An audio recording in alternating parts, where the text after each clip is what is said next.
यह शख्स Swiss bank से पैसे निकालने गया था। जब मैं दरवाजे पर पहुंचा तो एक सुरक्षाकर्मी ने मुझे रोक लिया। उसने अपना पहचान पत्र दिखाया जिसमें कहा गया कि वह मोंटी क्रिस्टो की गिनती है। फिर आईपैड पर पासवर्ड दर्ज करें, खाते में 45 अरब अमेरिकी डॉलर है। जल्द ही बैंक मैनेजर उसका अभिवादन करने के लिए बाहर आया। Welcome back Lord count. यह पता चला कि 15 साल पहले डान को उसके दोस्तों ने जेल में नुकसान पहुंचाया था, सभी प्रकार की क्रूर यातनाओं के अधीन। इस तरह वह 10 साल तक जीवित रहे। हालांकि जब उसे हैक किया गया तो उसके पास अचानक एक आगंतुक आया। जमीन से एक बूढ़ा निकला। आप यहाँ 20 साल से बंद हैं। और यह गंदा बूढ़ा एक पूर्व राष्ट्रपति है।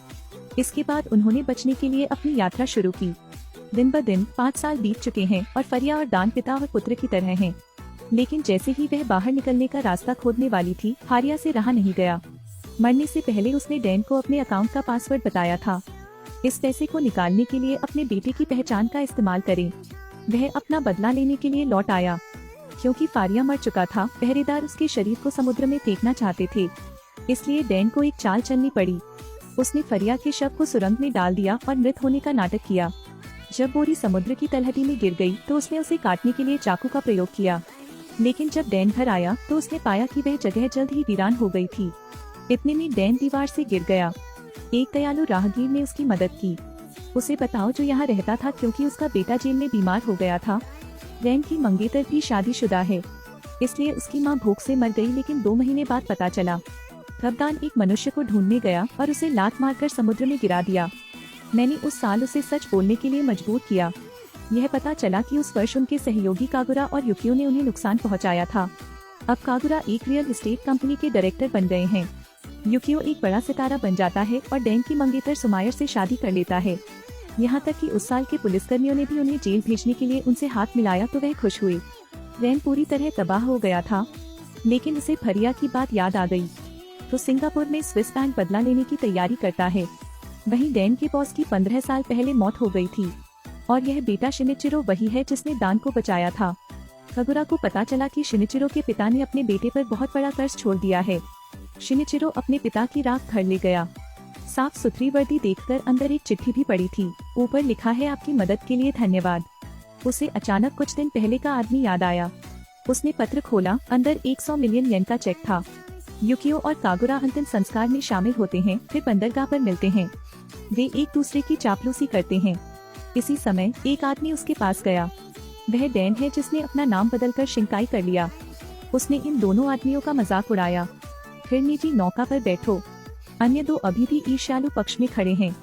शिंकाई ने तब अपना आशीर्वाद दिया, लेकिन बदला अभी शुरू हुआ है। उसने एक घर खरीदा, 3 दुश्मनों को एक जगह इकट्ठा करने का फैसला किया। उस दिन शिंकाई ने गलती से समुद्र में संकट में पड़े 2 लोगों को बचा लिया। एक परोपकारी के रूप में जिसने अपनी जान बचाई, उसे असुका के घर आमंत्रित किया गया। लेकिन अप्रत्याशित रूप से असुका के पिता युकियो हैं। लेकिन शिंकाई को कोई आश्चर्य नहीं हुआ, क्योंकि यह आपकी योजना है। मैंने शिंकाई के बारे में खबर पढ़ती है, यह जानकर कि उसके सामने यह आदमी बहुत बड़ी दौलत का मालिक है। तभी असुका की माँ भी घर आ गयी। अपने पूर्व प्रेमी को देखकर शिंकाई बहुत शांत है। सुमिरे ने शिंकाई को पहचाना तक नहीं। उसने उसके लिए केक का एक टुकड़ा काटा। बदले में शिंकाई ने भी उन्हें अपने घर आमंत्रित किया। लेकिन फिर शिंकाई एक कोने में भाग गया और उसने अभी अभी खाया हुआ केक उल्टी कर दिया। अगली सुबह शिंकाई के बटलर ने कागुरा से संपर्क किया। उसके साथ एक सौदे पर चर्चा करना चाहते हैं। कागजात पर हस्ताक्षर करने के बाद शिंकाई ने उन्हें निमंत्रण पत्र दिया। उसे और उसकी पत्नी को अपनी पार्टी में आमंत्रित करें। बेशक कागुरा मना नहीं करेगा। शिंकाई ने जाने से पहले उसे मछली पकड़ने वाली छड़ी भी दी। लेकिन कागुरा को नहीं पता था कि इस मछली पकड़ने वाली छड़ी पर एक माइक्रोफोन लगा हुआ है। उसकी बातों को सुन सकते हैं। कागुरा की पत्नी रोमी बेहद अजीब है। वह अक्सर आधी रात को बाहर निकल जाती है। फिर दूसरे घर का दरवाजा खोलो, बेवकूफी करो। 3 में से 2 दुश्मन निपट चुके हैं।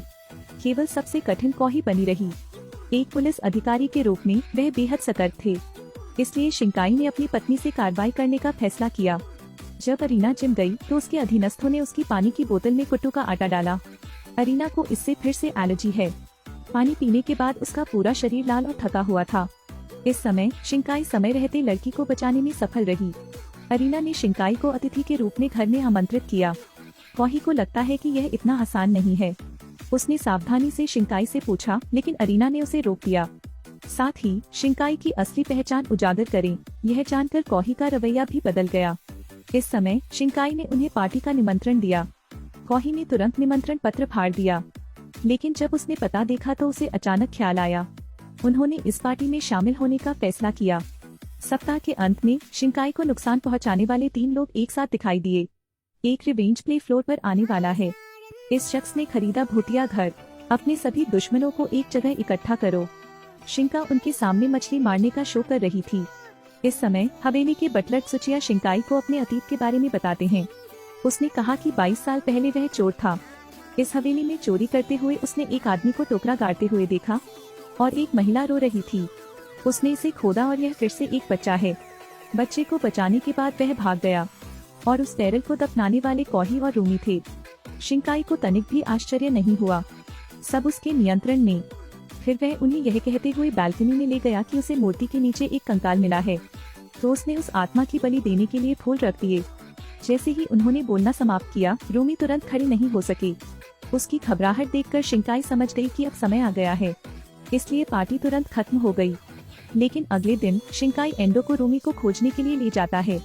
कहा कि वह एक फैशन स्टोर खोलना चाहते हैं, तो उन्होंने रूमी से पूछा। एंडो के उत्साह से रूमी भी खुश हो गए।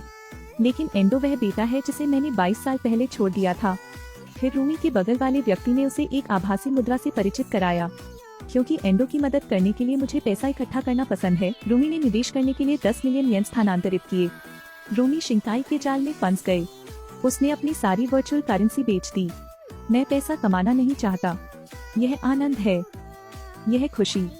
इस कार्रवाई से शेयर बाजार में खलबली मच गई। रूमी की पूरी पूंजी खत्म हो गई। मुझे पैसे उधार लेने के लिए बस अपने पूर्व प्रेमी के पास जाना पड़ा, लेकिन सब कुछ कगुरा द्वारा खोजा गया था। इसके अलावा और भी बहुत सी बातें हैं जो वह पहले से जानता है। उसने युवा लोगों के साथ दोस्ती की। मुझे वास्तव में परवाह नहीं है, मैं आपको और अधिक आरामदायक बनाना चाहता हूँ। तो यह व्यवस्था की गई थी, लेकिन भविष्य में मेरे पैसे को मत छुओ। रूमो ने उधार लिया सारा पैसा एंडो को दे दिया। साथ ही वह उसे पहेलियां भी खेलता रहा। लेकिन यह सब शिंकाई की योजना का हिस्सा था।